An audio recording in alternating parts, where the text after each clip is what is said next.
السلام عليكم ورحمة الله وبركاته. إن الحمد لله والصلاة والسلام على من لا نبي بعده. أما بعد فأعوذ بالله من الشيطان الرجيم. بسم الله الرحمن الرحيم. وما أرسلناك إلا رحمة للعالمين. صدق الله العظيم. وقال النبي صلى الله عليه وسلم في الحديث الشريف: إن الله بعثني رحمة مهداة أو كما قال عليه الصلاة والسلام. সর্বোত্তম শুকরিয়া জ্ঞাপন করি সেই মহান রব্বুল আলামিনের দরবারে, যিনি আজ আমাদের মতো গুনাহগার বান্দাদেরকে এমন একটি পাক মজলিসে আসার বসার তৌফিক দান করেছেন। তো আমরা সবাই সেই তার দরবারে শুকরিয়া জ্ঞাপন করি, সকলে বলে আলহামদুলিল্লাহ। তারপরে মুত্তাকিদ মানুষের একমাত্র বিশ্বস্ত বন্ধু, বিশ্বমানবতার শ্রেষ্ঠ রাসূল রাহমাতুল লিল আলামিনের প্রতি জানাই অসংখ্য ভক্তি ভরা দরুদ সালাম। সকলে বলি সাল্লাল্লাহু আলাইহি ওয়াসাল্লাম। আজ এই বক্তৃতা সংগ্রাম পরিক্রমে উপস্থিত আমার পাশে বসে থাকা সভাপতি সাহেব ও সুদক্ষ সুচিন্তিত ন্যায়নিষ্ঠ বেচারাম মণ্ডলী এবং আমার সম্মুখে বসে থাকা আমার রাসূল প্রেমের সাথী ভাইরা, প্রত্যেককে আমার অন্তরের স্থল থেকে প্রীতির শুভেচ্ছা এবং আহ্বান জানিয়ে আজ আমি আমার বক্তব্যের দিকে ধাবিত হব ইনশাআল্লাহ। ওয়া মা তৌফিক ইল্লা বিল্লাহ।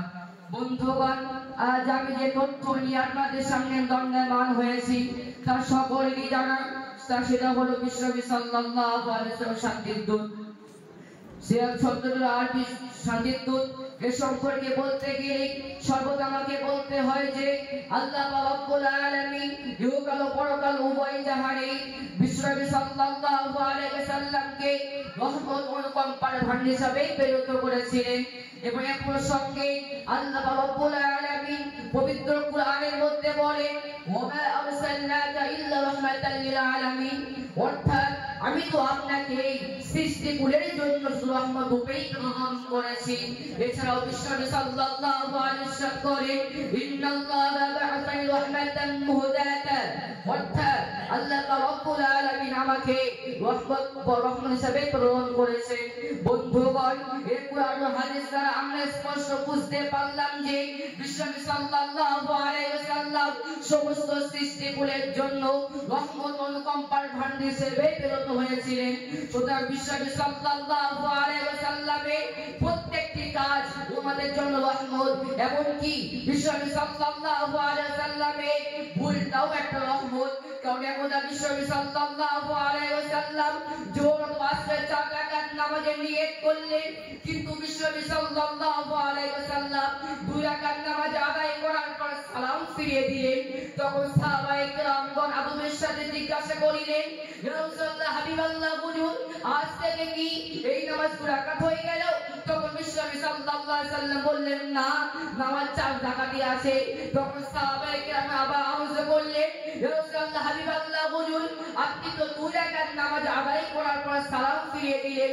তখন বিশ্বনবী সাল্লাল্লাহু আলাইহি ওয়াসাল্লাম বলেছিলেন, লা নাসিতু বাল নুসিতু, আমি ভুলিনি, আমাকে ভুলিয়ে দেওয়া হয়েছে। আমাকে এজন্য ভুলিয়ে দেওয়া হয়েছে যে যাতে করে এই ভুলের মাধ্যমে উম্মতের মাঝে সংশ্লিষ্ট মাসআলা স্পষ্ট হয়ে যায়। বন্ধুগণ, এইভাবে দেখলে দেখা যায় যে বিশ্বনবী সাল্লাল্লাহু আলাইহি ওয়াসাল্লামের নিদ্রা বা ঘুমটাও আমাদের জন্য রহমত। এমনকি বিশ্বনবী সাল্লাল্লাহু আলাইহি ওয়াসাল্লামের বদগটাও একটা রহমত। এক কথায় বিশ্বনবী সাল্লাল্লাহু আলাইহি ওয়াসাল্লামের এই দয়া ও অনুকম্পার ভাণ্ডার থেকে সৃষ্টি করে কেউ বঞ্চিত হয়নি। মা বাপ, ভাই বোন, স্বামী স্ত্রী, ছোট বড়, শিক্ষক ছাত্র, জাতি ধর্ম নির্বিশেষে সকলে, জীব জন্তু, উদ্ভিদ ফারিস্তা, জড় পদার্থ সমূহ সকলে বিশ্বনবী সাল্লাল্লাহু আলাইহি ওয়াসাল্লামের দয়া ও অনুকম্পার ভাণ্ডারের মধ্যে ছিলেন, অন্তর্ভুক্ত ছিলেন। সুবহানাল্লাহ বিহামদিহি। তাই পরিশেষে মহান আল্লাহর কাছে প্রার্থনা করি, আল্লাহ রাব্বুল আলামিন আমাদেরকেও যেন বিশ্বনবী সাল্লাল্লাহু আলাইহি ওয়াসাল্লামের দয়া ও রহমতের অংশীদার খাঁটি উম্মত হিসেবে কবুল ও মঞ্জুর করেন। আল্লাহ রাব্বুল আলামিন আমাকে যতটুকু বলিয়ে দিলেন, আপনাদেরকে যতটুকু শ্রবণ করিয়ে দিলেন, আমার আপনার সবাইকে যেন বেশি বেশি আমল করার তৌফিক দান করেন। ওয়া আখিরু দাওয়ানা আলহামদুলিল্লাহি রাব্বিল আলামিন। alamin. Assalamualaikum warahmatullahi